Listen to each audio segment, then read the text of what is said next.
What is up, weather enthusiasts? I'm your host, Pat's Path Predictor. Let's get right into the weather. Alright, so here's the situation we have for you, ladies and gentlemen. I'm sure a lot of you have definitely missed that phrase over the last few months. That's right, hurricane season is starting again, and we are back at the helm for another season in the Atlantic and the East Pacific this time, because this is going to be an interesting one for sure. But it's been a long time coming. I am back, and to everybody who missed me and have been waiting for me to come back, thank you for being so patient. But with that being said, though, let's go ahead and get into it, because with all the pleasantries aside, we have a lot to talk about today, actually. First of all, yesterday, NOAA actually put their hurricane season forecast out, and we're going to go ahead and start by dissecting that, and then kind of looking at some models, as well as showing you what we're going to be rolling out this year for the season. So we're just kind of doing a little bit of a pilot right here, so let's go ahead and dive right into it.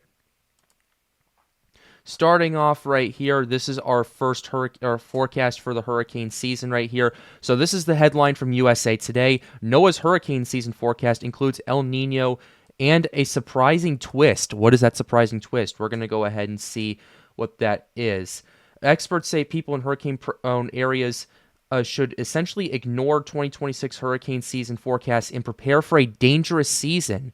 So let's go ahead and take a look at that, where maybe a potentially high-risk, high-reward type of situation. So here's what we got for you, ladies and gentlemen. This is their forecast right here. A typical average season is 14 tropical storms, 7 hurricanes at that current point, and a few majors at right here. So here's what we're looking at for their official named storms. The 2026 hurricane season, because of the insane El Nino that we have had, a below normal season is predicted for the basin. Between 8 and 14 named tropical storms, 3 and 6 hurricanes, 1 and 3 major hurricanes. We're going to have to see how that happens. This is according to Ken Graham right here. Although El Nino's impact in the Atlantic basin can often suppress hurricane development, there's still uncertainty on how each season will unfold, and that's true. Prime example of that is back in 2023. So what I mean by that is, let's go ahead and pull up the analog for this right here. This is the 2023 hurricane season. This is all the activity. This actually occurred during an El Nino year. And the El Nino was actually relatively strong, but because the water temperatures in the Atlantic pretty much maxed out and pretty much capped out at such a warm temperature, like these were historic water temperatures across much of the Atlantic, as we can also show you on the climate reanalyzer as well. This is what we were at in 2023. This is this line right here. Because the waters got so warm, it effectively suppressed the El Nino effect, and we ended up getting 20 named storms from that, including a Category 5 in Hurricane Lee. Am I saying that we're going to be having that again? Most likely not, unless something completely unexpected happens in the month of June. In that time frame, though, we're looking at more so a below average, but you never know with this kind of season, as we kind of have noticed over the last little while. Above average has become the new average. This is the first below average forecast since 2015. 2015 was also an El Nino year, and effectively what we ended up seeing with this was basically we had 11 named storms of that. The most famous of them was Hurricane Joaquin, as a matter of fact, through the El Faro situation, where 31 crew members, I believe, passed away because they ended up getting in the eye wall of Joaquin, and it ended up sinking the ship. And it also called into play the kind of the travel, as well as just more guidelines on who was responsible and what to do if you're traveling in the path of a hurricane. So that's what we got for you right here. NOAA's predicting a 70% chance of an above normal season in the East Pacific, expecting 15 to 22 named storms, 9 to 14 hurricanes, and 5 to 9 major hurricanes, which is why we're going to be talking about the East Pacific a lot more this season over there as well. Ignore the forecast. People living in potentially in the path of hurricanes might be surprised to hear that Graham say they should essentially ignore the season forecast and prepare for a dangerous situation regardless. Why is that, Pat? Why are we looking at this right here? So let's take a quick look at this. A previous early forecasts from other organizations also generally suggested a slightly below average season, with noting high levels of uncertainty in forecast. But even a less active hurricane season can still be deadly. An example of that was Hurricane Betsy. Another infamous example of that was Hurricane Andrew. And this is also the kicker. Despite a strong El Nino in 2023, we just talked about it, we had Hurricane Idalia, we had Hurricane Lee, we had several systems really start to develop right there, 20 named storms, and this, of course, is the hurricane list for 2026. Arthur, Bertha, Cristobal, Dolly, Edward, Faye, Gonzalo, Hannah, that was a hurricane back in 2020. Isaias, I'm actually surprised that they have left Isaias on the list given the amount of destruction it caused, not just in North Carolina, but the Bahamas and along the East Coast as well. So that's a bit surprising. Josephine, Kyle, they changed it to Leah right here from Laura from last time, so that's going to be definitely pretty interesting.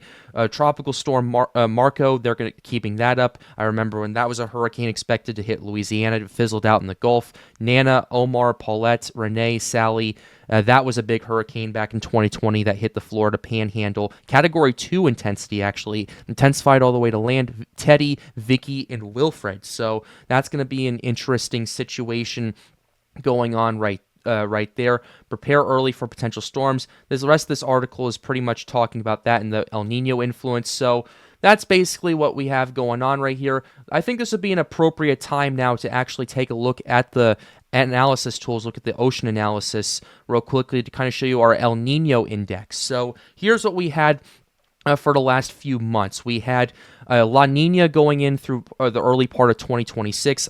If you guys can see that right here, we'll actually go ahead and pull this up and zoom in and then get region 1 and 2 as well to pop this up and show you as well. But in regions 3 and 4, we did have a La Nina equivalent right here before it shifted over to neutral, and then starting in April it really ramped up to above El Nino phase right here, which is basically anything above 0.5, a positive anomaly of 0.5 degrees Celsius or higher. La Nina is 0.5 degrees below. That's why over the last 3 seasons or so when I've been covering this extensively, I've talked about these anomalies. So that's kind of the situation that we have. We are firmly in El Nino territory in regions 3 and 4. In regions 1 and 2, we are absolutely crushing it right here in strong El Nino territory, which is pretty much anything over 1 degree Celsius above average or not. So that's the situation that we are dealing with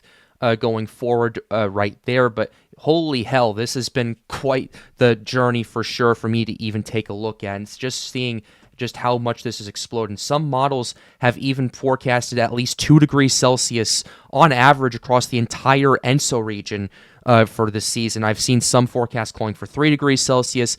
Based on some of the models I have seen, based on my conversations with David Schlotthauer and all of David Schlotthauer, Weather Center Nazario, and a few others, basically, we're looking at a very strong El Nino not seen since 1997, which I believe that was a pretty historic situation over there, and that ultimately caused a lot of stuff. That caused a pretty below average hurricane season, but it also allowed for an extremely big winter weather season across parts of the eastern coast of the United States. So that's an interesting tidbit for about 6 months from now. So that's what we have for kind of starting off right here. So now let's go ahead and take a look at some of the stuff that we're going to be showing for this season. This is going to kind of be, okay, what's the forecast for right now? What are we looking at in a couple of weeks? And what are the conditions that we're going to be looking at going forward? So let's go ahead and start with the NHC. Obviously, there's not much going on in the Atlantic. Nothing is expected in the next 7 days.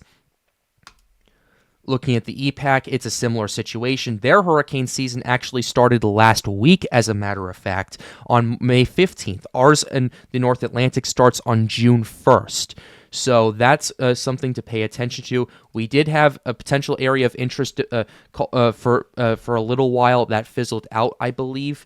And then looking at the Central Pacific, that's going to start on June 1st. So that's what we are paying attention to. They have kind of restructured their website, looking at their 2-day forecast and their 7-day forecast, made things a lot easier. Before, everything was kind of down here and all that, and it was a little bit difficult for me you kind of pull up at times. Now it's a lot easier. They've definitely reworked the website.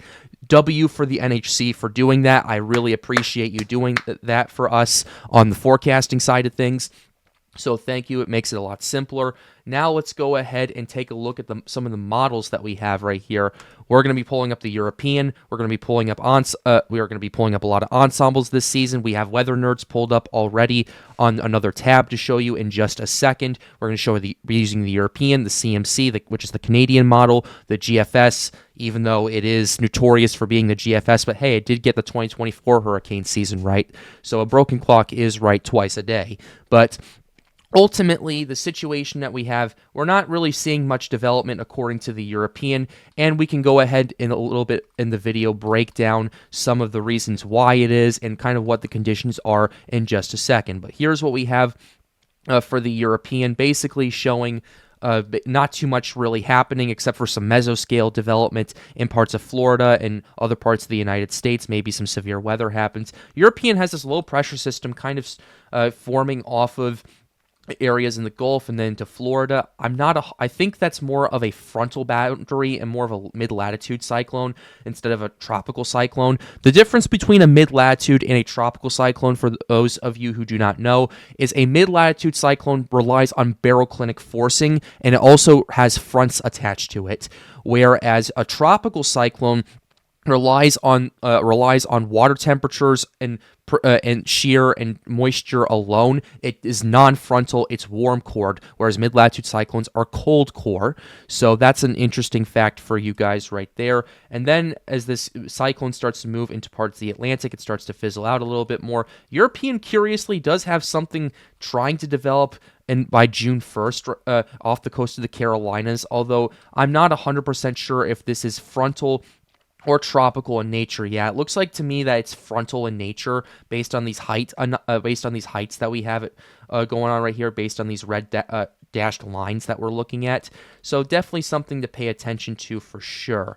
But ultimately, that's your situation that we are taking a look at from the European. Not too much is going on after that, so yeah, I can't really complain too much at this current point in time. But come July, August, September, when things definitely start ramping up there, oh man, we're definitely going to want to pay attention to these a lot more. Let's go ahead and show you the GFS. We'll also show you the AI model in just a second, but here's the GFS we have pulled up for you right here. GFS, kind of just like last year, has something potentially developing along the gyre right here in parts of the Caribbean, and then maybe heading towards Cuba and the Bahamas right there. It's a disorganized nest. It's not nearly as big as it was beforehand. Even, let's take a look at the vorticity of this right here. Taking a look at that vorticity right here, it's not as pronounced as it was previously. And given that this is late May going into early June right here, I think that a tropical cyclone developing over here is relatively implausible at this current point, at least rather improbable, I'd say, given the circumstances. But by and large, definitely something interesting to pay attention to, although it's just the GFS being the GFS at this current point. Here is what the Canadian is going for as well. Not too much activity either. I'm not too surprised about that. It's late May. Hurricane season hasn't really even officially started yet. But then we can go ahead and pull the AI model up.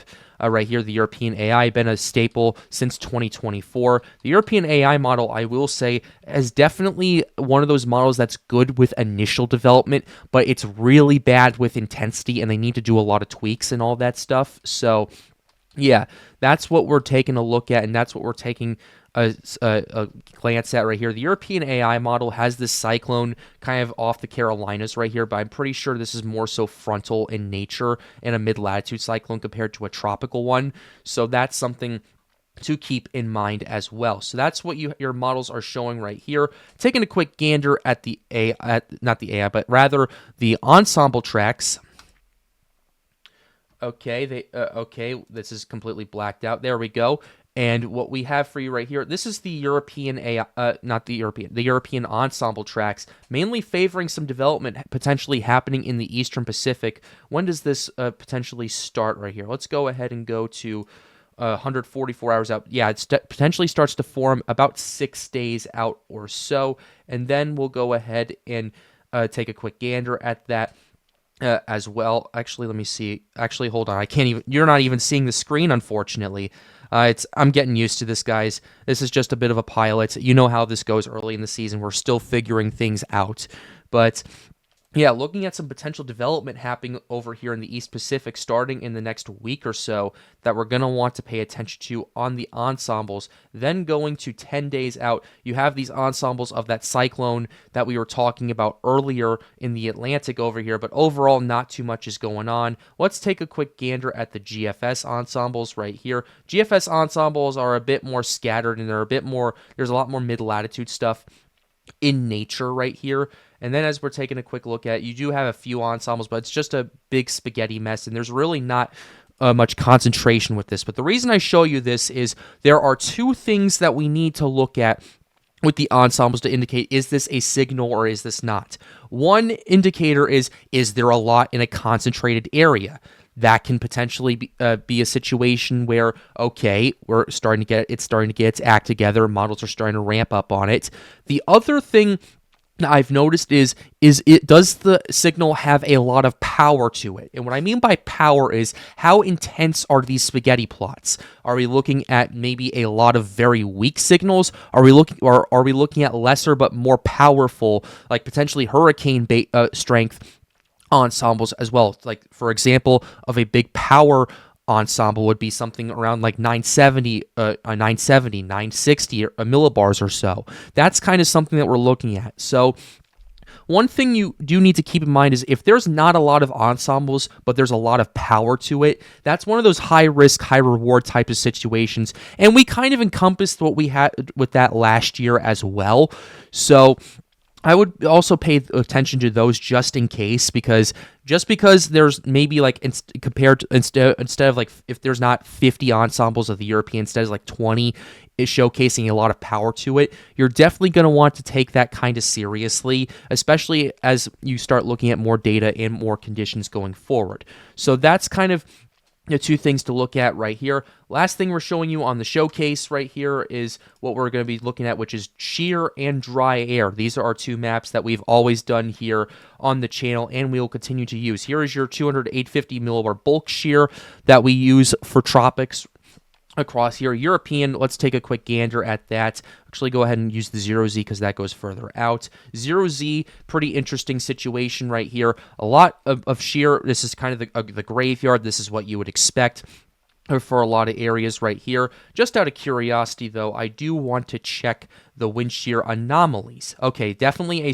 a lot stronger trade winds than what we were originally than average right here. That's kind of per the course for an El Nino year as well, so that's kind of not necessarily surprising. But there are a couple things that you do need to pay attention to. Number one, watch this area right here. We're looking at a couple breaks in the wind shear across parts of the Caribbean and Gulf. We're not seeing a super big dip right here, but maybe down to like 30 knots of shear or so.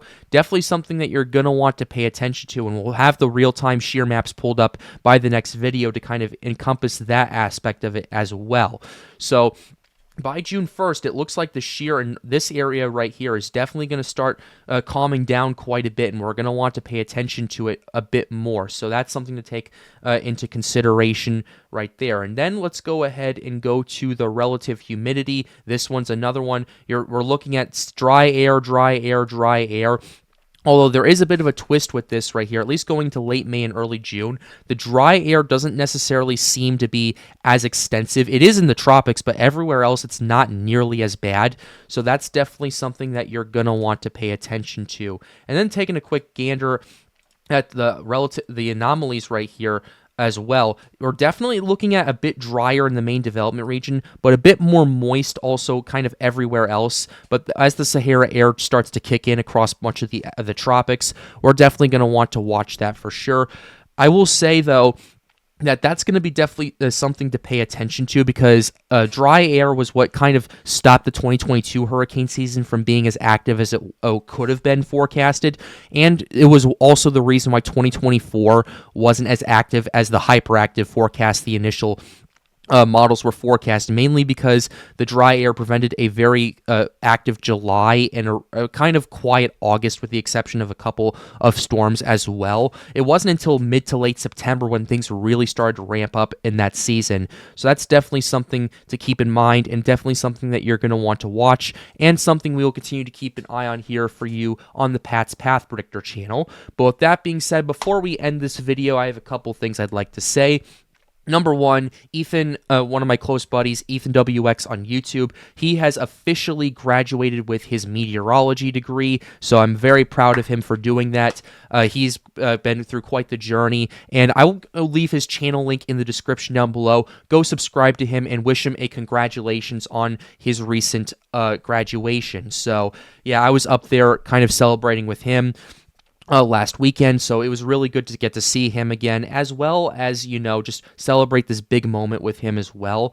And another thing while I was up there too was I found out who my real friends are and who they aren't. Always surround yourself with a good group of friends, and you'll find out eventually who the real ones are and who they're not. And I'll just leave it at that. Congratulations, Ethan. And with that being said, we're going to go ahead and close the video out right here. I am back, baby. It has been good to be back. We're going to definitely cut down on the time of the videos for sure a little bit. Then again, let me know. Do you guys like this kind of length or not? Just let me know. I'm kind of going all over the place because we have trial and error. Also, we're going to start doing live streams in the next couple of weeks too, so that's going to be pretty exciting for those of you who like to tune into those. But yeah, well, that's kind of all the announcements. I know I've been rambling on for quite a bit. So with that being said, we're going to go ahead and close the video out right here. I really hope you enjoyed it. Be sure to like the video, subscribe to the channel if you are new. The goal, as always, is to get more people engaged with weather. If you would like to help out, hang out, or ask us some questions, feel free to join the Storms United Discord server. The link to that is in the end screen. And with that being said, have a wonderful day, guys. Stay safe.